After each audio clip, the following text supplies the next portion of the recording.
Support WrestleTalk! Donate on Patreon. Kofi Kingston has been pulled from the biggest show of the year, the grandest stage of them all, the showcase of the immortals, WWE Fastlane, baby. I'm Ollie Davis, this is Luke Owen. Welcome to the SmackDown review edition of WrestleRamble, where we're going to cover the sort of bookend segments of SmackDown from last night's episode, which began with the contract signing that was already announced, and Daniel Bryan's in the ring. He's looking really cool and cocky, he's leaning back, and then Kofi Kingston comes out. He's about to sign on the dotted line when Vince McMahon's entrance music hits. Like, I guess his new gimmick is someone who changes his mind all the time, which I'm sure has no bearing on real life whatsoever. And Vince says, actually, this guy is going to face Daniel Bryan at Fastlane, baby. It's Charlotte Flair. Yeah. Out comes Kevin Owens. Let's unpack this. Okay, so you want to unpack this? That was my brief recap, and now we can dive into, the fact that Stephanie McMahon's a babyface. I told you she turned babyface a couple of weeks ago. I said she had. That Shane McMahon is no longer in the tag division. He is, though, because he's got a match at Fastlane. Yeah, but he just doesn't reference that at all. He's now an MC. What up? Enter town here. And the last time we saw Vince McMahon and Kevin Owens in a ring, Kevin Owens was headbutting the chairman to the extent where blood came out of his face. Yeah. But I enjoyed this episode what I would say, I've just gone, okay, nothing matters. I'm just going to absorb this as moments. Yeah, but again, it finally feels like we're on a road to WrestleMania. Not sure what road it is. I think we're taking a couple of the A roads, a couple of the B roads before we get to the motorway, and then we're actually on the road to WrestleMania. It's a road, to continue your metaphor, where it's kind of one of those post-apocalyptic roads where there's lots of abandoned cars. Maybe there's a Mad Max gang running round with pink fluorescent mohawks. Mm-hmm. And everything's going nutbags. But it's kind of cool. But nothing makes sense. Well, I was going to say it's more like when you plug into your sat-nav and the sat-nav thinks it's found a quicker route because distance-wise, it is a shorter route. But actually, when you go take that road, you get stuck in traffic, and it actually takes you longer, and you may as well have just stayed on the road you were previously on. And you end up abandoning the car, going to a pub, and getting smashed, and you have quite a fun, ironic time because the pub's so lame. I don't know where we've gone with this. No, I don't think WWE do either. But what I will say, so last week, and I said this in the review, I was actually slightly disappointed that Kofi was named as the WWE Championship match for Fastlane. Baby. Because I thought he's on such a wave of momentum, this is a WrestleMania-worthy match. And when you announce it's going to be Fastlane, my first thought was like, well, he's not getting the Mania match then. They're not going to do a Mania program. Kofi will be put into something else, maybe a six-man tag somewhere else down the line, and that kind of sucks for Kofi. And then you see all the reports, WrestleVotes were saying that, yeah, it's going to be Bryan versus Kevin Owens at WrestleMania. That's been the plan since day dot. Don't be surprised if they change their minds, but it's, at the moment, it's Bryan versus Owens.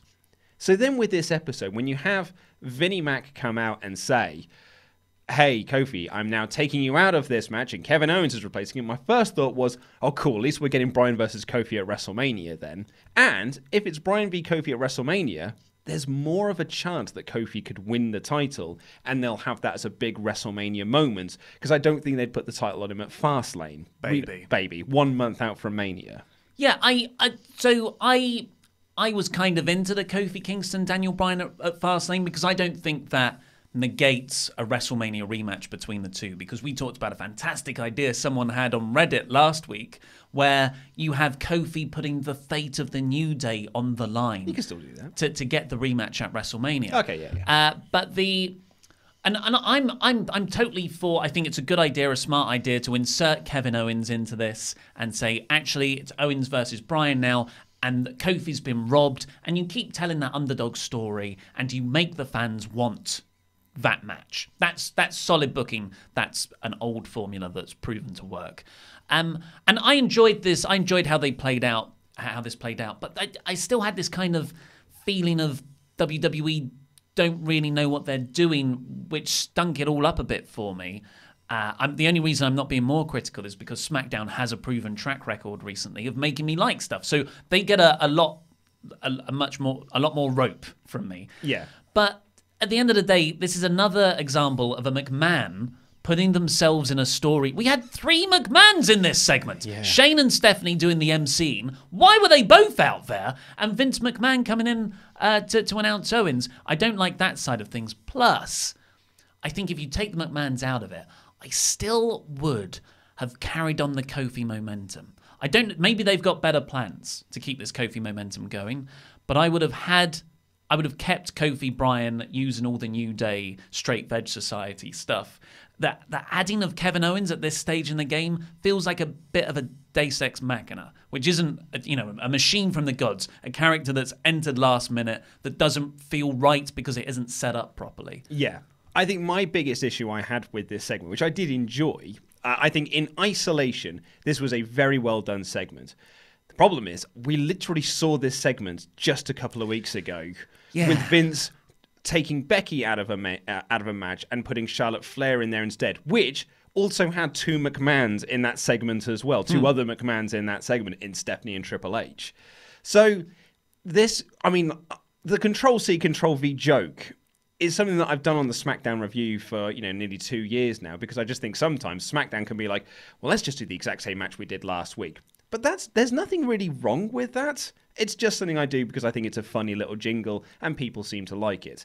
But this was the most Control-C, Control-V example you could provide. It was basically the exact same segment. And that's where it's making it all about the McMahons. And in December, when they said it's a new era, yes, it is, and we're getting rid of authority figures, all we've seen is more authority figures and more people inserting themselves into situations because they're an authority figure. And in the case of SmackDown, inferior authority figures. Yeah. Paige was really good. We really liked Paige. She's got a movie out this week. Yeah, but we had that segment where Shane goes like, Paige has done a great job. She's not Baron Corbin. She's done a great job here. We're going to find a really good role for Paige, which you'll hear about more soon. Everyone applaud her. Everyone sits there and goes like, good job, Paige. You've done well. Where's she been? Yeah. Where's she been? What's she doing? Media tours.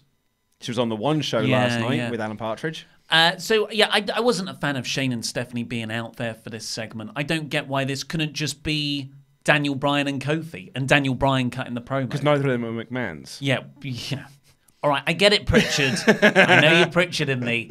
But Stephanie did have a killer line, I thought. She is talking about Daniel Bryan, who is just terrifically sitting there, just so holier than thou. He was awesome in this segment. He didn't sell a single thing, and it was wonderful. He sold, the only thing he sold was when Kevin Owens came out, there was a tiny smirk on his face. Yeah. That was the only facial expression change. Really good work from Bryan. And that's partly why SmackDown gets a lot more rope from us, because the characters are so well performed and so a lot more three-dimensional in general. But Stephanie had this great line. She looks, which could have been Kofi's line though. Like, there's no reason for Stephanie to be out there to say, look, here's our WWE champion on a leather chair. That really felt like an improv line from Stephanie, because she thought, I'm not emasculating anyone in this whole segment. I better do something of that, though. That's literally my character.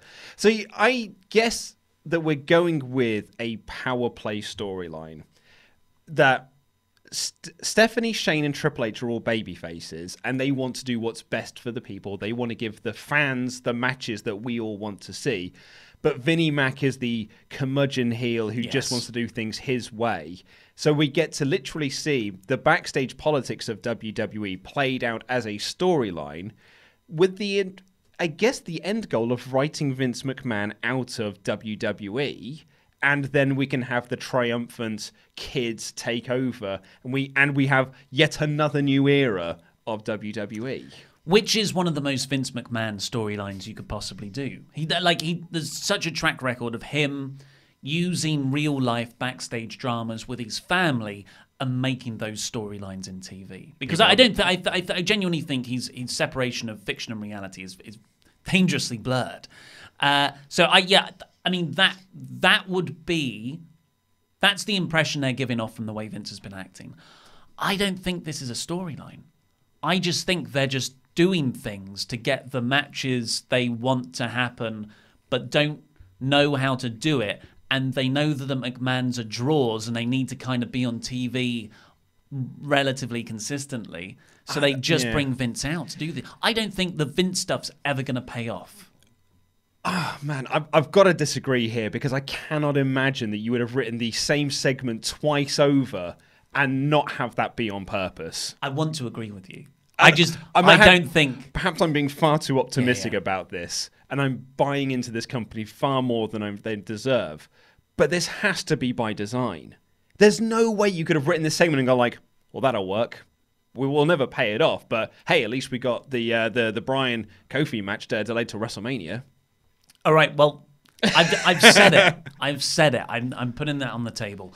Anyway, they do a really good job of getting Kofi over. Oh, man, yeah. They were putting him over so hard in this segment. They showed a video package of his debut and some Royal Rumble spots, and when he won the Intercontinental and United States titles and his stuff with the New Day. It really did, like, over the last couple of weeks, I think we've all gone, yeah, Kofi is great. Yeah. And this just helps continue reminding that, because people do have to... that it needs to be reiterated, so you really start to buy into him even more. It did feel a bit, though, that video package was just like, he won the IC title in 2008, and he won the US title in 2008. Then he was part of New Day in 2015, and it's like, oh, where's the rest of this time gone? It's like Jesus, and you're like, okay, so he was born, and then he got full... So what was those bits in the middle? Shane did have my favourite line of the night, though, because it was quintessentially Shane. Oh, I know what you're going to say. I've written it down, too. And he said, Kofi has been an overnight success for 11 years. That wasn't what I had. They don't even see the irony in that statement. And I was like, come on, Shane. He's genuinely there saying that, believing, not realising what he said. I've got down here, he's talking about Royal Rumble spots and his debut and the title wins and New Day. And he just goes, and always with a smile on his face. Well, that actually fits Kofi's gimmick because he is very happy all the time, power of positivity, but it sounded so lame. Well, that's always been the story with Kofi backstage, and one of the reasons why he's almost had a job for life is because people just like him. Like he is someone who is literally happy to be there. Whether you're pushing him or not, he's just happy to be there. And that is who WWE really like. And he's genuine about it. If you watch the New Day table for 3 episodes, Xavier and Big E are just always making jokes. But Kofi will turn every joke into this inspirational talk. Yeah. And he's like, no, you just got to believe in yourself. I'm like, what a lovely guy. What a nice guy. So this carries on. The New Day come out eventually, just after Bryan signed the contract. And Kofi cuts a really good promo as well, I thought. Really fiery, and it flashed me back to that feud with Randy Orton all those years ago, where he was doing this good promo work as well as being a really fun wrestler. And yeah, that hasn't gone away. It's not changed. And that's when Vince interrupts and says, before you sign it, I don't know, couldn't he just signed it while Vince spoke? How does that work? I don't know, because in the world of WWE, so Vince introduces who is going to replace Kofi Kingston, and it's Kevin Owens. Kevin Owens has returned. He's jumped brands from Raw to SmackDown because the brand split doesn't matter anymore. We'll see that again in a short while. But Owens then walks down to the ring and signs his name on the piece of paper. So that document says it's Daniel Bryan versus Kofi Kingston, and it's signed by Daniel Bryan and Kevin Owens. I'm not sure legally that's binding. Yeah, like what was that? Must have been the most template of template documents for literally anyone to walk in. What if they just said champion versus challenger? Yeah. What if I jump the barricade and I sign my name on there? Yeah. Well, then you're stretching into that thing of like anyone who takes their belt to an event should have to defend it, like anyone in the crowd. So it was whatever. It's a thing they've done. I don't hate it in the moment. I'm worried I'm going to think it's stupid down the line. Like the whole McMahon involvement wasn't needed. I'm also worried that the momentum for Kofi isn't going to be as strong, and if they focused on the New Day and Kofi side of things and introducing the Owens character. But it's at the same time, this is WrestleMania season. Like, you need all the people out there you can get. So, Batista last night, Matt Hardy and Kevin Owens here. I'll see where it goes. Can I make a prediction? Mm-hmm. Night after Fastlane, we're going to have this segment again where Vince McMahon takes Seth Rollins out of the Universal Championship picture and puts Drew McIntyre into it. Interesting. And if they do that, that then has to be like, we are doing this as a storyline to play into the final build towards WrestleMania. That, or they forgot that they've done it twice already. So, interesting with Kevin Owens. I thought he was a really interesting character in this because these past few weeks where he's been doing these promos like on his cell phone, he's been a family guy. Not like a terrible comedy show. He's been a family guy. He's been hanging out with his kids. He's been going bowling and going to the cinema, not being able to get popcorn. It's like good stuff. But here, when he came out with Vince, instantly I was like, oh, okay, so he's a heel then, because he's been handpicked by Vince. But then when you actually get into the main event, which ended up being Brian and Rowan versus Kofi and Owens, Owens was a babyface. He was a fiery babyface in there, to the point where he won the match with the most babyface move you possibly could do, the Stone Cold Stunner. And then afterwards, it seemed like he was saying to Kofi, hey, when I win, you're next in line. Like, I'm going to give you the title shot next. Yeah, and it was Owens who got that tag match booked in the first place. So you have Vince make the announcement, Owens comes out, signs in Kofi's place. New Day react to that terrifically. Like Xavier and Big E did all the selling. Yeah. While Kofi just walked back stony-faced and was like, you can't, every time this happens, this is crazy. But then there's a segment after that in Gorilla where Owens is talking to Shane and Stephanie. And he's like, he's playing up the humble shtick, saying, hey, I feel bad about that. Let's make it me and Kofi versus Brian and Rowan later on. And I was thinking, I don't trust you, Kevin Owens. You've been a heel forever. Yeah.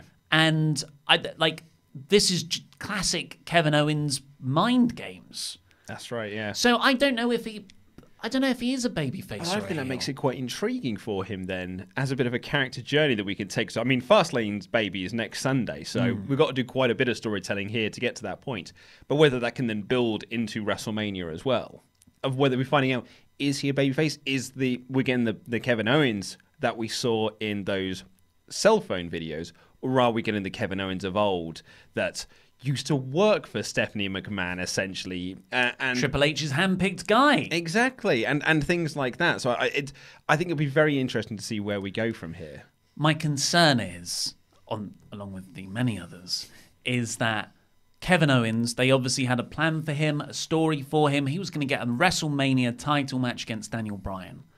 And then this Kofi thing happened. And in trying to manage and be fair to both of those situations, they've hedged their bets in quite an uninspiring way, where they're just going to do the Kevin Owens story now in a week. Like, return, then you get the title match. I don't know how that's going to play out. Maybe, apparently, Sami Zayn's cleared. Like, he could get involved.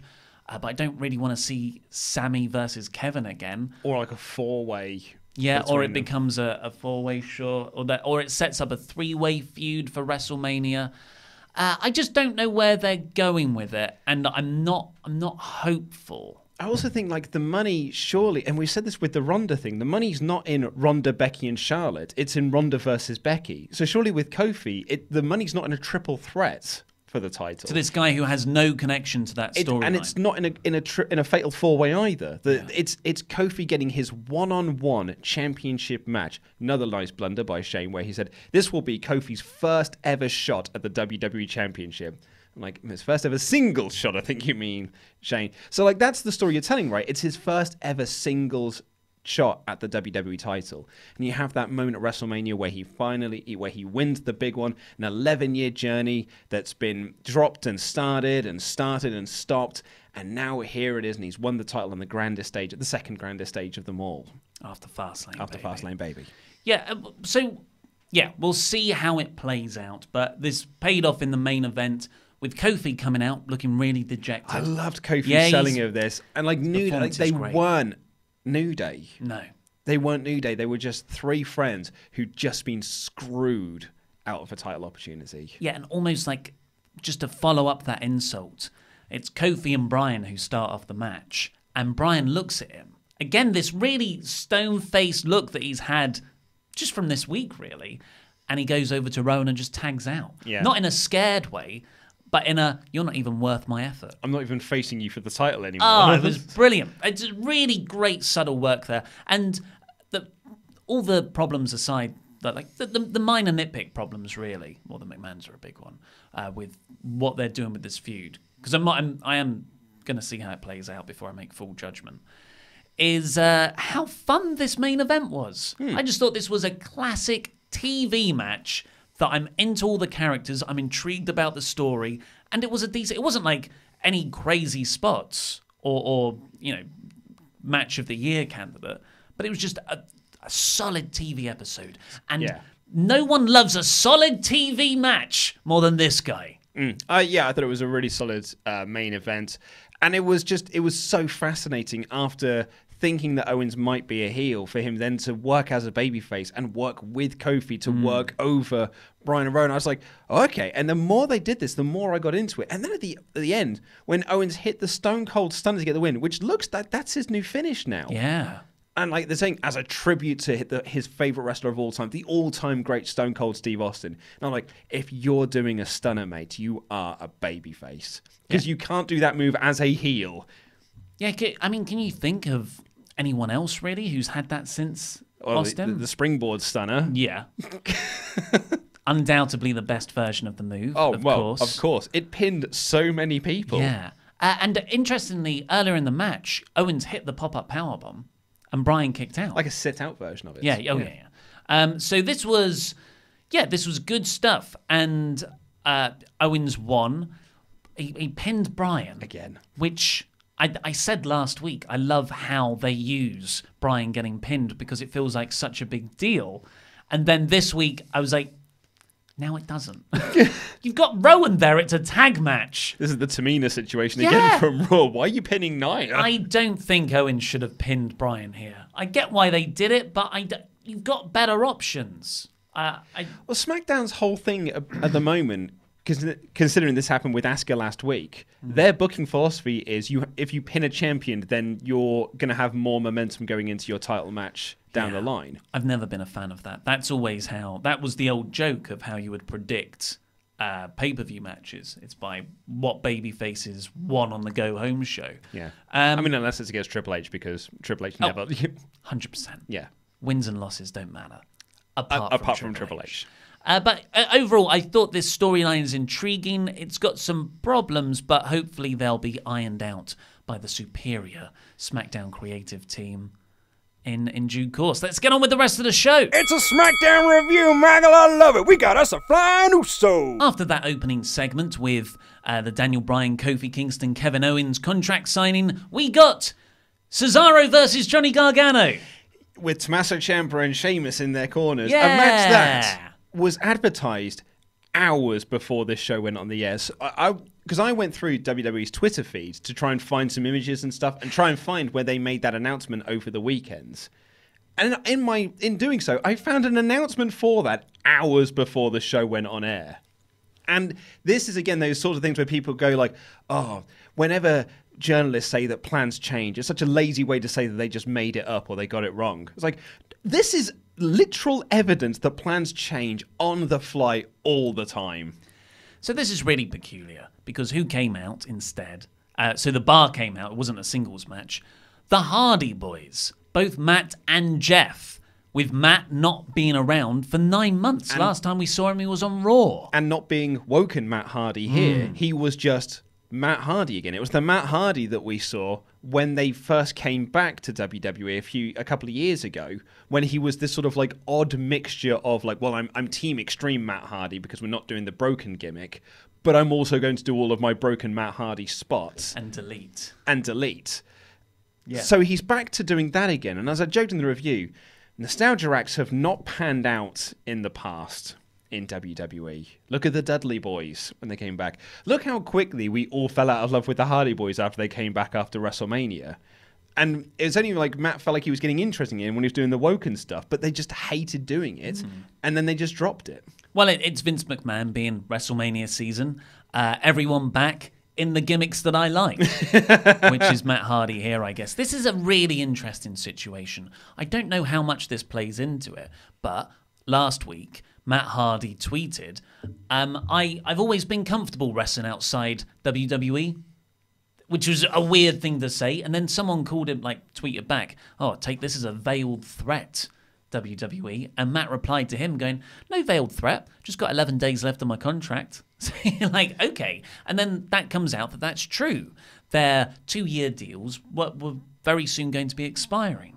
And you're thinking the Hardy Boyz, their feud with the Young Bucks back in the day, they had that excellent Ring of Honor, was it a ladder war? Yeah. Yeah, just a great match. And, you would... Matt, creative freedom, broken universe. I don't know how that plays into the sports aesthetic of AEW, but Dick Druids, I'm sure they could carve out a little bit of their promotion for him. It's such a natural fit, I think, for the Hardys to go to AEW. And then they turn up here, and PW Insider reporting that they signed 2-year deals, but there was option for that to roll over into a 3rd year. And WWE decided to do that. I don't know if that happened an hour before this show, and that's why they came out, and that's why they dropped the Gargano match. It was in Carolina, one of the Carolinas, and that's where the Hardy Boyz are from. So that makes sense. But it's just weird that the Gargano Cesaro match was promoted. And that being dropped is quite significant because that means there was no Ciampa or Gargano, apart from those backstage cameos on Raw, for this whole week. Yeah. And that's really damaging in their 2nd week when the idea is, an idea I disagree with, but at least be consistent with it, is to get these guys on TV with wins and push them hard and get them over with fans. And now, 1 week after debuting, they're not here. Yeah. Granted, I'm not massively disappointed because I would just rather they try and finish this Gargano storyline because I was really not looking forward to this week of having this dreading feeling in my stomach of just ignoring this continuity on Raw and SmackDown and that Ciampa and Gargano are just fine with each other. And then you watch NXT where they hate each other in this blood feud and they're going in such an interesting direction with that storyline, going by the NXT spoilers. And before anyone says that's because of Raw and SmackDown, it's really not. You could see that was the direction they were going to be doing anyway. That's why they announced the Dusty Classic. So, and they were doing such an interesting... So to ruin that then with Raw and SmackDown nonsense really did fill me with dread. So, not the most disappointed that they weren't on TV, but to your point... If this whole idea was to get them on TV and get them over with the fans, not having them on TV isn't a brilliant way to accomplish that. So we got the Hardys returning here, and they got I didn't think they got a crazy reaction Considering it's home state. Yeah, stuff. and it's Matt's return. And he's jumped brand. He's defected to SmackDown. But apparently it was really loud in the actual arena, so that just might have been a micing issue. Maybe I have that WrestleMania 33 return is so vivid in my memory, and that's such an enormous pop. Yeah. God, what a moment that was. But yeah, they just had a match which was fine. It was your very, very basic TV show match. Go to an ad break, do some usual stuff, hot tag, go to the finish, let's get out and go home. Hardy's won. And another loss for the Bar. Yeah, another loss for the Bar and another tag team on SmackDown. And going by what they say later on, Black and Ricochet are now a tag team on the main roster because they said, oh, they put the tag team division on notice now. So I'm like, okay, so are they part of this division? DIY are the tag team? I don't know. We'll get to that. Well, I guess we'll get to that now. Because next up was Ricochet, Aleister Black, and Lana backstage. I hate this segment. And Ricochet and Black are watching the Hardys' victory just now, and Ricochet's like, oh, gee willikers, I can't wait to fight the Hardys. They were my favourites when I was a kid. And Lana comes over, looking. Sorry, just got distracted then with a memory of Lana. And she comes in and she says you're going to have to face Nakamura and Rusev later. At least that was a match that was announced. At least they paid off on this Yeah. one. But she said that, I don't get what the fuss is all about. You're so ordinary, Ricochet, and there's nothing special about you. And Black says, like, what, you just fear the unknown. Everything you need to know about me is written on my skin. And I'm like, this is dreadful main roster writing. This is horrible, stilted promo nonsense. It's that whole... It's the Pritchard story of when CM Punk came into WWE, they're like, I don't get it. Why has he got so many tattoos? Why has he got... I don't understand that. We can't push him because I don't get why he's got tattoos. And it's the same with Black. It's like, why has he got tattoos? His story. Everything you need to know about him is written on his skin. He's moody. He's blah. Dark. He's dark. He walks the left. He walks on the left. You fear the unknown. And I'm like, this is everything everyone worries about main roster call-ups. Of just a group of writers who don't get it. Yeah, so that was a thing that happened. And Ricochet and Aleister Black, okay, they've been called up with no backstory and amidst loads of other call-ups, and they don't feel as special. Okay, so what's your next step? At least give them a story, something. But now they don't have a story, and they're a tag team.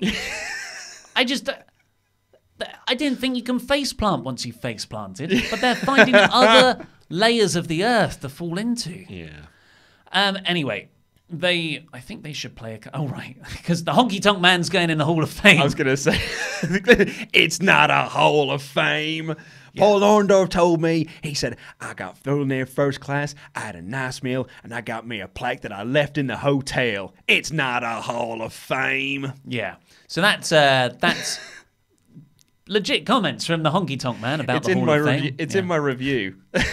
I just, he's been very outspoken about the company, Totally, WWE, and it's fun to watch people like that be hypocrites, essentially. It was when Billy Gunn did that shoot interview talking about Triple H. He's a no good mother effer. Yeah. And like the pair of them just burying Triple H over and over again in the promo. And then just a few years later, it's like, hey guys, we're back in the company now. We're really good friends with you guys again. Yeah, people can change. I guess it's good that people change. Yeah. I have my suspicions whether that change took place and they just want money and the ability to put that on their bookings. Well, this thing, Road Dogg says in that exact same shoot interview, I only know how to do two things, wrestle and shoot people. And I can't really do the other one for a living. Nice. Did you hear Wrestling Observer Radio? Because Dave Meltzer brought up a good thing about this. How Honky's gimmick back in the day was that he's the best Intercontinental Champion ever. Love the Honky Tonk gimmick. That was a heat-seeking thing because he was not the best Intercontinental Champion ever. That's like the Miz going, well, I guess the Miz has changed now, but it's like, I don't know. I'm the most must-see WWE champion of all time. Yeah. It's false. It's a false statement to get heat from the crowd because the crowd love the previous champions of that belt. But this video package was billing him as legit one of the best Intercontinental Champions ever. It's him and Pat Patterson. Yeah. the IC Hall of Fame. And Meltzer was like, but that's not the story. At least we get to hear his entrance music, which is, oh man, I got my long sideburns and my hair slicked back, coming to your town in my pink Cadillac. Well, the next segment was a home run. Oh, this was... R-Truth is back. We found him. I genuinely thought he might lose the title here. But so R-Truth comes out with Carmella. I guess the Fabulous Glow are no longer together. That long tenure tag team. Yeah. I guess they're just not. They went their separate ways in a backstage segment that we didn't see. And Truth says, ever since I was a kid, I always wanted to be like my hero, John Cena. That was good. That was a good line. Great line. And he's like, just like my hero, I'm going to bring back the open challenge. And then Carmella's like, and we're going to start that after this dance break. A 7-second dance break. It's always been a 7-second dance break. Has it? Yeah. What? It was 5 in my head. I thought, we're getting 2 extra seconds. But cool. Fair enough. I'm pretty sure it has been anyway. Well, then Andrade... Oh, it's just Andrade now, isn't he? Walks out to answer, and then Rey Mysterio comes out to answer as well and pushes Andrade over.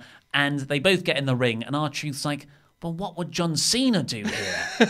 and Carmella says, well, I'd fight both of them, surely. And Truth looks at both of them and goes, nah, I don't want to do that. He goes, both of them? damn, he's brave. Yeah. Truth was so good. This was genuinely funny. Yeah. And everyone played their roles perfectly. But I guess Rusev and Shinsuke Nakamura don't care about the US title anymore. Why would they? I guess. If you win it, it means you don't get booked. Yeah, that's true. Although they formed a tag team and couldn't get booked either, so They're maybe. trying you fall into a United States vortex, I guess. Takes a while to get the stink That's off. it. You've got to try and crawl out of that hole to get away from it. But this led to a very fun little three-way match. They start off with an incredible spot where Ray goes to do the penguin slide and Andrade drop kicks him in midair coming through. Oh, and I was like, I'm already into this match. They get an ad break. They come back and Truth has got Andrade up on his shoulders and Ray does a top rope Hurricane Rana. And I was like, crikey, this match is like in real time, 15 seconds old. It's two crazy spots. So this is a Ray and Andrade match that had Truth there. Yeah. Which I'm not saying that's a bad thing. It was really good because that meant that Andrade could go, oh, can you hold me for a second? Yeah. Well, hey, fun wrestling. And Ray can do the same. And in the meantime, you've got Truth doing fun Truth things. He's such a dynamic, visually engaging wrestler when he does his, like, just the way he moves, his physicality, doing the splits and stuff. He's one of those wrestlers that if you took someone to a wrestling show who doesn't really know wrestling, they'll like Truth. Yeah. They'll get into Truth because he is genuinely fun to watch.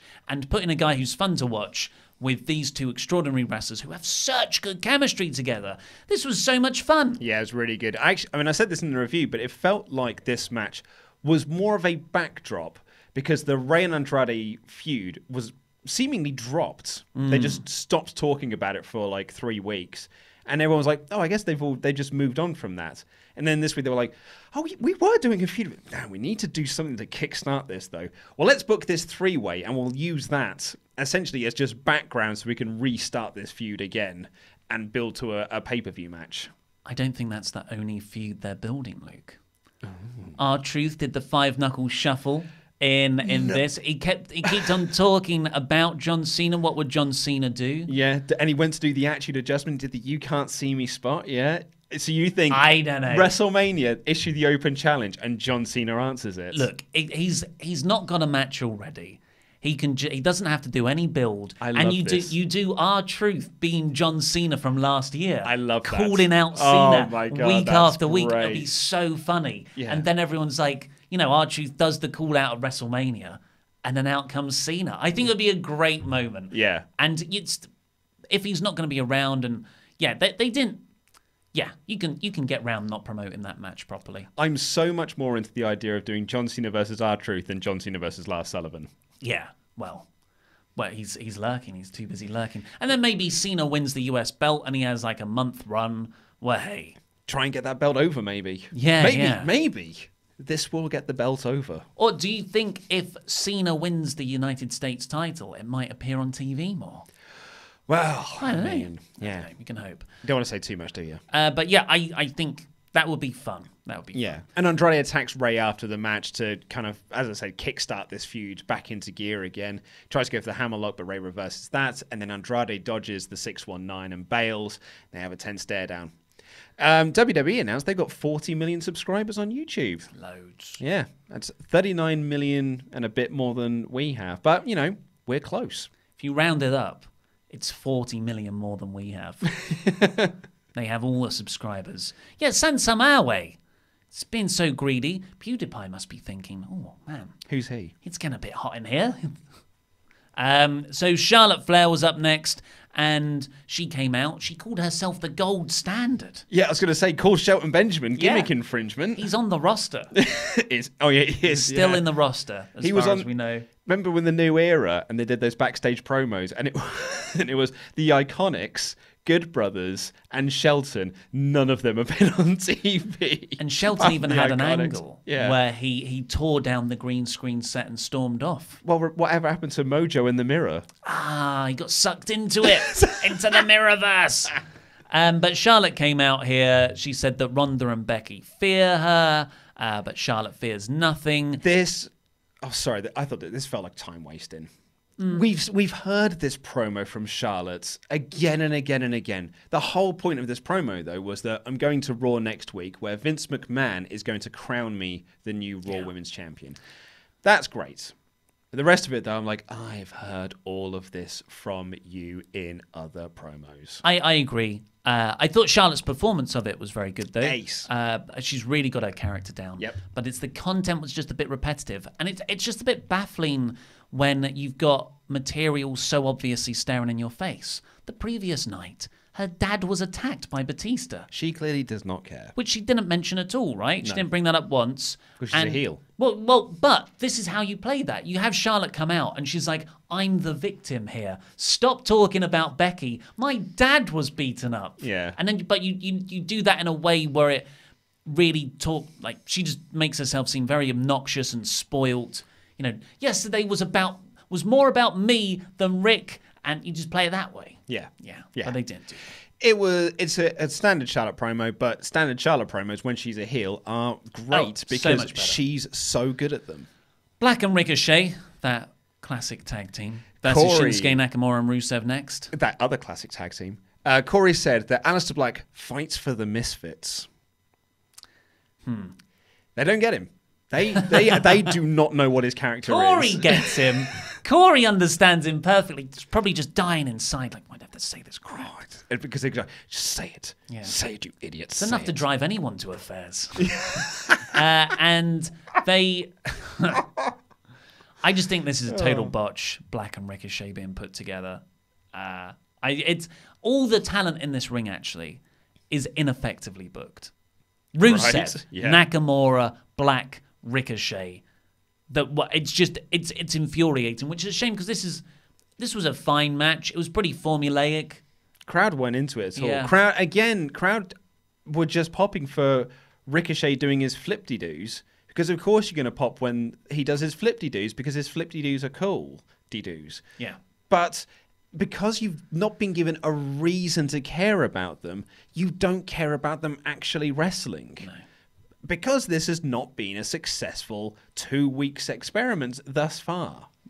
Now, we really said last week that this week they have to do a lot of work here, and they did nothing. Nope.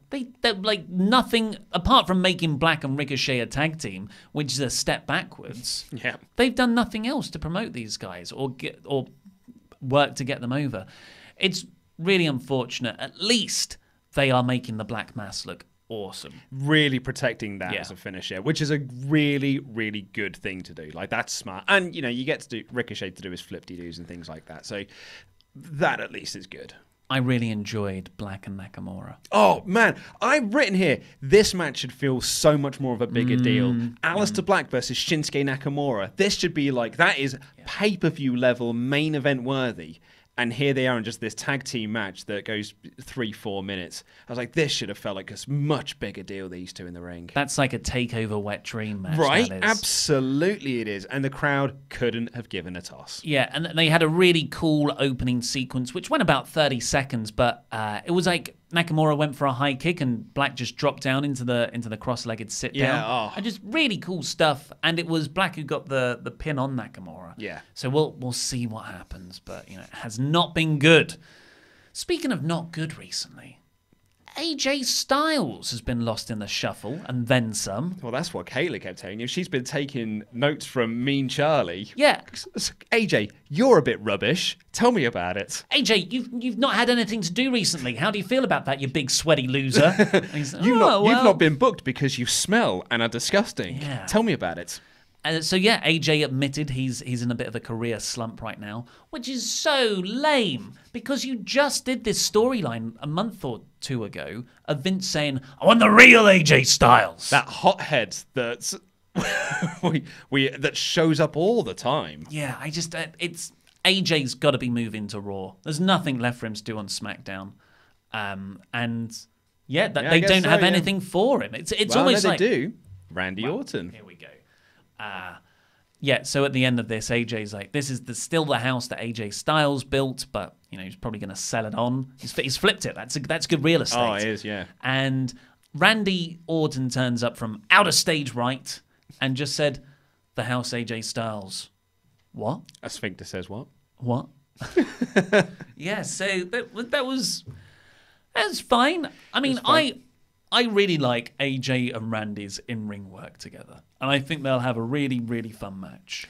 It was blocked better. We didn't talk about this, although you mentioned it, but I didn't notice it until we went back and watched it. The heavy machinery ascension thing. If you watch that segment back, Otis essentially walks through a wall to get to where it is because the corridor's not long enough, or not wide enough, rather, for him to have come from that end. So he was literally just standing off camera. And the way the camera moves, like someone said, it looks like it's a video game glitch, and he's just clipped through the wall. So at least it was staged better than that. And AJ versus Randy feels new. That feels different as a pay-per-view level feud. And I think that would be a good opener to WrestleMania. Yeah. Yeah, it'll be a shame if that gets lost in the middle because that will drag otherwise. Yeah. So that's AJ. Then we got the Lacey Evans walk. Well, I mean, you've got to have time for that. You can't have time for Asuka, but you've got to get that Lacey Evans spot in. Otherwise, she's not going to get over. And while she's doing the walk, hey, can't wait for that Usos thing up next. Did you hear this on commentary? No. Todd Phillips said, up next we'll have the tag team champions, the Usos, joining us live. Oh, I do recall that now, yeah. So I was like, okay then, so maybe they'll be out for the tag match because it's a tag match and they're scouting talent? I don't know. But none of those are teams. And then they do a Roman Reigns recap and they come back and it's the main event. And there's no Usos. Card subject to change in the preceding ad break. Yeah. Or more accurately, planned change. Yeah. But he was probably working off an old script. Perhaps he was. Yeah, he probably was. Had a bad page in there. So they announced this on social media, but it is going to be Asuka versus Mandy Rose at Fastlane for the title. Great. Couldn't have done that on TV because only morons watch that show. Just keep an eye on their social media channels to get all the latest news. So that's happening at Fastlane. Woo! Well, I felt like it sounded we were very down on this episode of SmackDown, but actually, it was an enjoyable 2 hours. There are just... the NXT call-ups are not working for me. I'm really starting to get frustrated with SmackDown not knowing what to do with Asuka. They literally gave her the belt because they needed to take it off Becky. That's the only reason Asuka has the belt at the moment. So that aspect of it frustrates me. Also, not interested in McMahon-Mania. No need for McMahons to be involved in every storyline. And it only feels like they're just going to go across more storylines, which is even more unnecessary.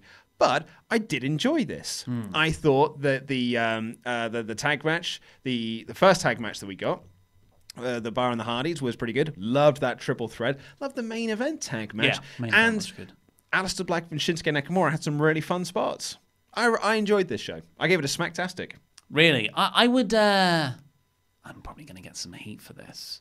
But if I was to raise my expectations to how I judge other things I enjoy watching that aren't my job, this is a 3 out of 5 show. You're so negative, Ollie Davis. You hate SmackDown. You just hate it. Yeah. Why can't you just cheer up? There was good stuff on here, but there's nothing underpinning it.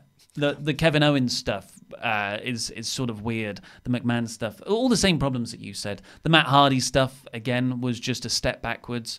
Lots of step backwards or either sideways. I don't feel like there was a step forward on here, really. Sometimes I feel like I just have to give SmackDown Smacktastic, otherwise I get tweet, and I can't be bothered with that. It's wise. It's a good move. Yeah. Anyway, that's all we've got time for. Wait a second. No, there's not. We've got Patreon shout-outs. We've got Patreon shout-outs to do first. So thank you, the Kentucky Rattlesnake, Stone Cold Austin Tussey. Oh, yes. Yay. He's from Kentucky. Jackknife John Inahauso. Inahauso? Yeah. Krampus Kendall Ellis.